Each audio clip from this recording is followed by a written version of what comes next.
मैं सरफराज मोमिन आप लोगों का स्वागत करता हूं आज के दूसरे लेक्चर सेल नामक चैप्टर के दूसरे लेक्चर में। तो आज हम लोग सेल थ्योरी के बारे में पढ़ेंगे। सेल थ्योरी क्या है, इससे पहले हम लोगों ने कुछ चीज़ों पे चर्चा लेक्चर नंबर 1 में कर चुके हैं, जैसे कि बायोलॉजी क्या है, सेल क्या है, सेल का क्या स्ट्रक्चर कैसे होता है और कैसा उसका फंक्शनल यूनिट या स्ट्रक्चरल यूनिट क्यों कहते हैं, उस सब चीज़ों के बारे में हम लोगों ने डिटेल्स में उस चैप्टर में हम लोगों ने पढ़ा है कि यूनिसेलुलर ऑर्गेनिजम्स क्या होता है, मल्टी सेलुलर ऑर्गेनिजम्स क्या होता है। उसी के प्राव में हम आगे बढ़ेंगे और आज पढ़ेंगे सेल थ्योरी कि सेल थ्योरी क्या है और इसको किसने दिया। तो सेल थ्योरी को पढ़ लेना ही समझ लेना ही ज़रूरी नहीं है, उसके पीछे की कहानी को जानना ज़रूरी है कि सेल थ्योरी आखिर आया कैसे, उसके पीछे कितने आदमी थे जिन्होंने इस पर खूब अपना रिसर्च किया और इस थ्योरी को बनाया। सेल थ्योरी क्या है, तो इसमें दो वैज्ञानिक मुख्यतः आगे आते हैं, एक का नाम है एस्केलेडन और एक है स्वान, दो वैज्ञानिक। एस्केलेडन जो थे ये जर्मन बॉटनिस्ट थे, ये बॉटनिस्ट थे, मतलब इसका ज़्यादातर जो रिसर्च होता था वो प्लांट्स पर होता था। तो ये जो एस्केलेडन थे वो 1838 में आए और इन्होंने अपना एक थ्योरी दिया, एक लाइन बोला, मतलब एक रिसर्च के बेस पर एक लोग दुनिया के सामने एक अपनी बात रखी कि ऐसा ऐसा होता है। 1838 में एस्केलेडन ये जर्मन बॉटनिस्ट थे, आपको ये भी याद रखना है। पूछ सकता है कि एस्केलेडन क्या थे, बॉटनिस्ट या जूलॉजिस्ट थे, तो आपको बताना पड़ेगा कि एस्केलेडन एक बॉटनिस्ट थे और कहाँ के थे, तो जर्मनी देश के थे, मतलब जर्मन थे। तो इन्होंने देखा कि बहुत सारे प्लांटों पर ऑब्जर्व किया, बहुत सारे प्लांट पर रिसर्च किया और उन्होंने क्या ऑब्जर्व किया उसी के बारे में हमको देखना है। तो यहाँ पे लिखा हुआ he observe a lot of plants and said that, इस सब के बारे में बोला कि all plants are made up of different types of cells.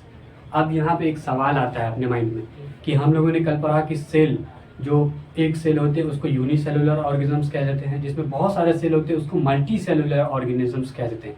तो इसका क्या मतलब होता है कि हम लोग जो सेल जो होगा, सेल का कोई एक टाइप नहीं होता होगा, सेल का बहुत सारा टाइप होता होगा। तो यहाँ पे वही चीज़ कहने की कोशिश कर रहे हैं कि he observe a lot of plants, मतलब बहुत सारे प्लांट्स को इन्होंने ऑब्जर्व किया और इन्होंने कहा कि जो प्लांट्स है वो एक सेल का नहीं बना है, एक ही टाइप के सेल का नहीं बना है, बहुत सारे डिफरेंट टाइप्स के सेल से मिल के बना है। तो यहाँ पे लिखा हुआ are made up of different types of cells that further makes different types of tissues. जो डिफरेंट टाइप्स ऑफ सेल्स होते हैं वो डिफरेंट टाइप्स ऑफ टिश्यूज बनाने में हेल्प करते हैं। मतलब टिश्यू भी कोई एक टाइप्स का नहीं होता, टिश्यू भी बहुत टाइप्स का होता है। हम आगे जूलॉजी जो बायोलॉजी का एक पार्ट है उसमें टिश्यू नामक एक चैप्टर है, एनिमल टिश्यू, उसमें टिश्यूज के बारे में अच्छे से पढ़ा जाएगा कि टिश्यू क्या है और उसी में आपको क्लियर होगा कि कौन से टिश्यू का कौन सा वर्क है। टिश्यू जो होता है हर टिश्यू का अलग अलग वर्क है, समझ में आया।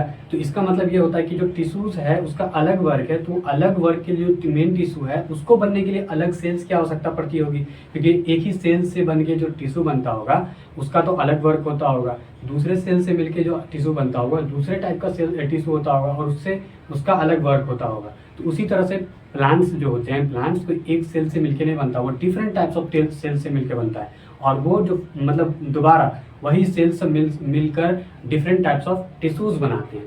तो इन्होंने पहला जो एस्केलेटन थे इन्होंने अपना इस तरह से सेल थ्योरी में मदद किया और इन्होंने कहा, इन्होंने बहुत सारे प्लांट्स पर ऑब्जर्व किया और उस ऑब्जर्वेशन के मुताबिक बोला कि प्लांट एक सेल से मिलके नहीं बना है, बहुत सारे सेलों से मिलके बना है और वो फर्दर दोबारा मतलब फिर से वही सेल सब मिलके डिफरेंट टाइप्स ऑफ टिश्यू बनाते हैं, ठीक है।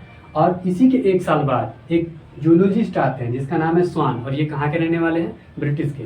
इन्होंने बोला कि ही ऑब्जर्व इन एनिमल्स, ये जूलॉजिस्ट है तो इनका मेन जो काम होगा, मेन जो फोकस होगा, मेन जो रिसर्च होगा वो एनिमल्स को लेकर होगा, क्योंकि जूलॉजिस्ट है। जूलॉजी में हम लोग एनिमल्स पर पढ़ रहे होते हैं, एनिमल्स पर स्टडी कर रहे होते हैं, उसके बारे में रिसर्च कर रहे होते हैं। तो ये स्वान जो थे ये एक जूलॉजिस्ट थे, तो इनका मेन वर्क कहाँ होगा, एनिमल्स पे। तो ही ऑब्जर्व इन एनिमल्स, इन्होंने एनिमल्स में देखा कि दैट देयर सेल्स, उनके जो सेल्स होते हैं, एनिमल्स के जो सेल्स होते हैं, are having an outer layer. अब कोई सेल है उसके मतलब चारों तरफ एक लेयर जो होता है उसको बांध कर रखता है, उसके अंदर के जो सामान मतलब जो भी ऑर्गेनल्स होते हैं उसको एक लेयर से घेर दिया जाता है। तो इन्होंने वही बोला कि एनिमल्स देयर सेल्स, एनिमल्स के जो सेल्स होते हैं उनके चारों तरफ एक लेयर होता है, उसके बाहर में एक आउटर लेयर होता है, नाउ नोन एज, जिसको अभी हम लोग क्या बोलते हैं, सेल मेम्ब्रेन या प्लाज्मा मेम्ब्रेन बोलते हैं। क्या बोलते हैं, आज हम इसी को सेल मेम्ब्रेन बोल रहे होते हैं या फिर प्लाज्मा मेम्ब्रेन बोल रहे होते हैं। इसको हम लोग आगे भी पढ़ेंगे इस चैप्टर में, लेकिन यहाँ पे सेल थ्योरी में बताया गया है स्वान के द्वारा कि एनिमल्स में जो एनिमल्स के सेल्स होते हैं उसके चारों तरफ क्या होता है, एक आउटर लेयर होता है, जिसको हम लोग आज हम लोग क्या बोलते हैं, सेल मेम्ब्रेन या फिर प्लाज्मा मेम्ब्रेन बोलते हैं। ही ऑल्सो ऑब्जर्व, ये इन्होंने सिर्फ जूलॉजिस्ट होने के बावजूद, जूलॉजिस्ट है, इनका काम था एनिमल्स पर रिसर्च करना, लेकिन इनके दिमाग में एक सवाल उठा कि अगर एनिमल्स के सेल के चारों तरफ एक लेयर है, एनिमल्स के बाहर एक लेयर है, तो क्या हो सकता है कि प्लांट के सेल में भी चारों तरफ मतलब ऊपरी परत में बाहर एक लेयर हो। तो इन्होंने इस सवाल का जवाब ढूंढने के लिए इन्होंने एक ऑब्जर्वेशन किया प्लांट पर। तो प्लांट पर जब ये ऑब्जर्व करते हैं तो देखते हैं कि और कहते हैं कि plants have an additional layer. उन्होंने देखा कि ये एनिमल्स के सेल में एक लेयर होता है, लेकिन प्लांट में क्या देखा कि प्लांट सेल में देखा कि प्लांट सेल में एक आउटर लेयर के ऊपर भी एक लेयर है, एक आउटर लेयर के ऊपर भी एक लेयर है, एक एडिशनल लेयर है, जिसको हम लोग आज बोलते हैं सेल वॉल।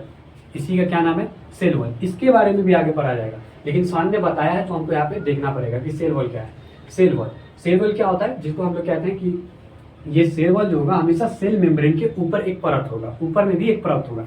अब जैसे एक एग्जांपल अगर हम ले लें, यहाँ पे मान लेते हैं कि एक सेल है, ठीक है, तो ये जो हुआ ना ये लेयर, इसी को बोलेंगे हम लोग सेल मेम्ब्रेन या प्लाज्मा मेम्ब्रेन। लेकिन इसके ऊपर भी एक और लेयर आ जाएगा, आउटर लेयर, तो इसको बोल रहे होंगे हम लोग सेल वॉल। क्या बोल रहे होंगे हम लोग, सेल मेम्ब्रेन बोल रहे होंगे या फिर सेल वॉल, प्लाज्मा मेम्ब्रेन बोल रहे होंगे।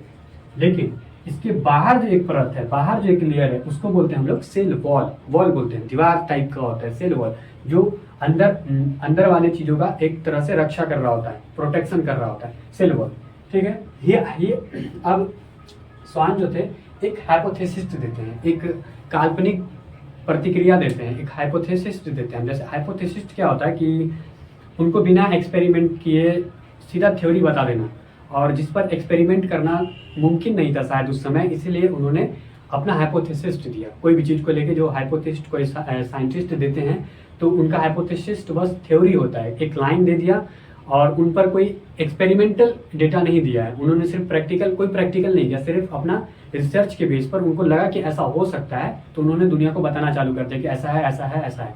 अब इन्होंने क्या हाइपोथेसिस दिया, दैट ऑल ऑर्गेनिजम्स, जितने भी ऑर्गेनिजम्स होते हैं, प्लांट एंड एनिमल्स दोनों, प्लांट और एनिमल्स दोनों के बारे में बताया कि body is formed of cells का बना होता है। जो प्लांट होगा या फिर एनिमल्स होगा उसका बॉडी किस चीज का मिलकर बना होगा, सेल्स का या फिर सेल के प्रोडक्ट से मिलकर बना होगा। प्लांट या फिर एनिमल्स का जो बॉडी का फॉर्मेशन होगा वो सेल से मिलकर बनेगा या फिर प्रोडक्ट्स ऑफ सेल से मिलकर बनेगा। ये लाइन इस समय तक एक्सपेरिमेंट नहीं किया गया था, इन्होंने सिर्फ हाइपोथेसिस दिया था, एक काल्पनिक प्रतिक्रिया है। तो ये हाइपोथेसिस किसने दिया, स्वान ने। और कब दिया, 1839 में।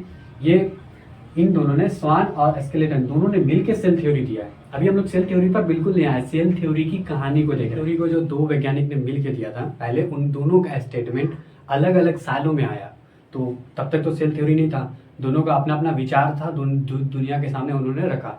लेकिन जब दोनों ने एक दूसरे के साथ कोलैप्स करके दोनों ने एक साथ सोचा कि दोनों की सोच एक दूसरे से मिलती है, तो दोनों एक साथ आकर सेल थ्योरी पर, मतलब सेल थ्योरी दुनिया के सामने रखा।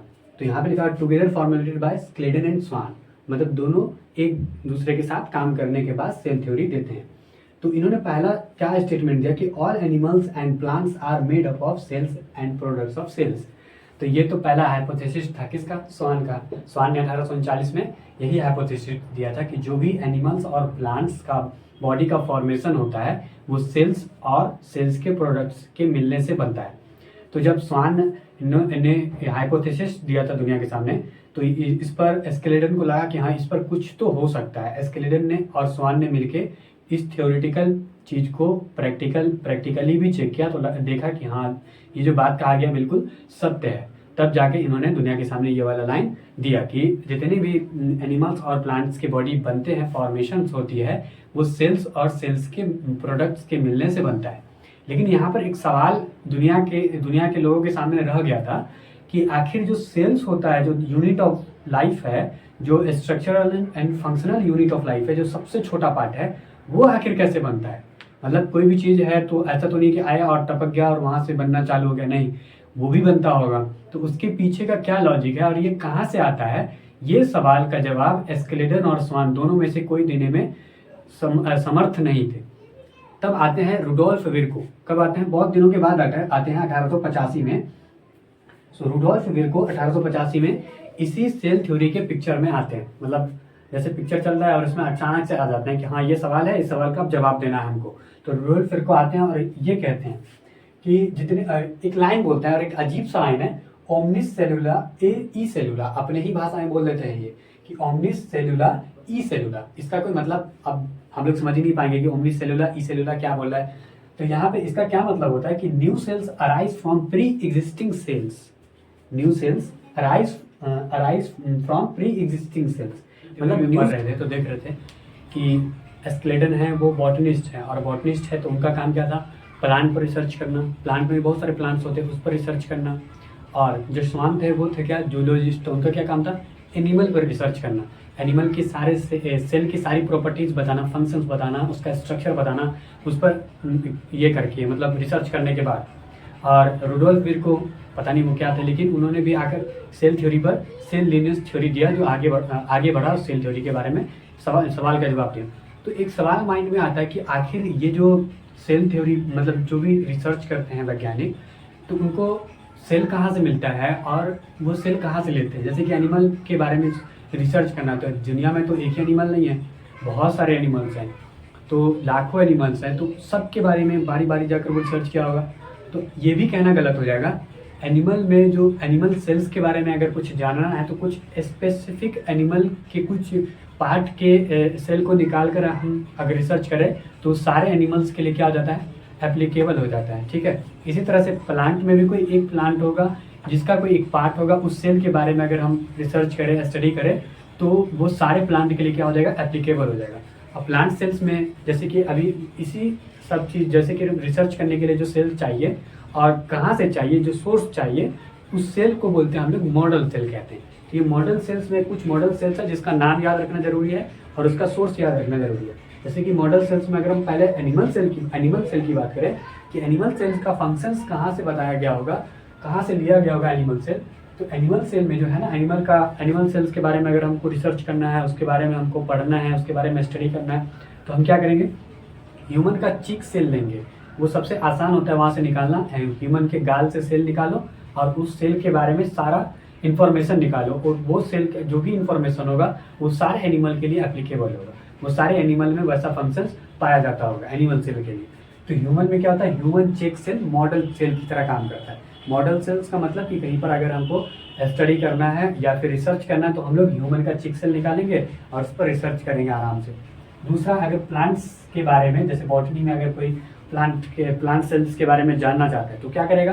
प्लांट सेल में अनियन का पील सेल लेगा। अनियन का जो होता है ना, झिल्ली, ऊपर का झिल्ली जिसको निकालना आसान होता है, तो उसको निकाल सकते हैं, पतला सा परत होता है, उसको निकाल कर हम लोग क्या कर सकते हैं? उस पर रिसर्च कर सकते हैं और उस पर एकदम आराम से पूरा डिटेल वर्जन में रिसर्च स्टडी सब कर सकते हैं। तो अनियन का पील सेल जो होता है ना, वो प्लांट का मॉडल सेल होता है। बैक्टीरिया के बारे में अगर पढ़ना है तो बैक्टीरिया क्या होगा? बैक्टीरिया में जो है ना, एक बैक्टीरिया का नाम है ई कोलाई बैक्टीरिया।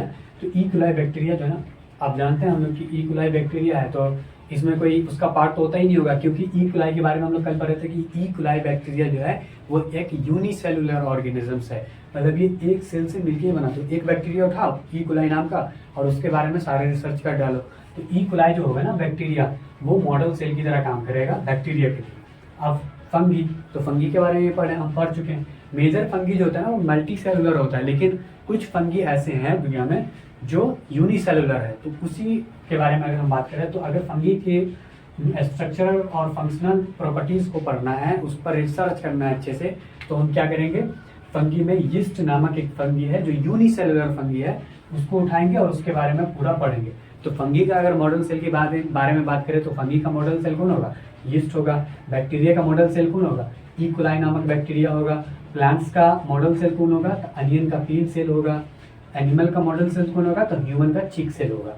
अब यहाँ पे ना दिमाग में क्वेश्चन आ रहा होगा आपके कि ये प्लांट और एनिमल, इस दोनों को पहले तो हम लोग लिविंग थिंग्स बोलते हैं कि लिविंग है। अभी ये दोनों के बारे में अलग अलग स्टडी करने की क्या ज़रूरत पड़ गई? इसका मतलब ये होता होगा कि दोनों में कुछ ना कुछ डिफरेंसेस होते होंगे, दोनों में कुछ ना कुछ अंतर होता होगा। बिल्कुल होता है अंतर। अगर हम लोग पीछे थोड़ा सा पीछे जाके सेल थ्योरी में देखें स्केलेटन और स्वान के बारे में, जो दोनों ने बताया, जो दोनों ने पढ़ा, और स्पेशली हम लोग अगर स्वान के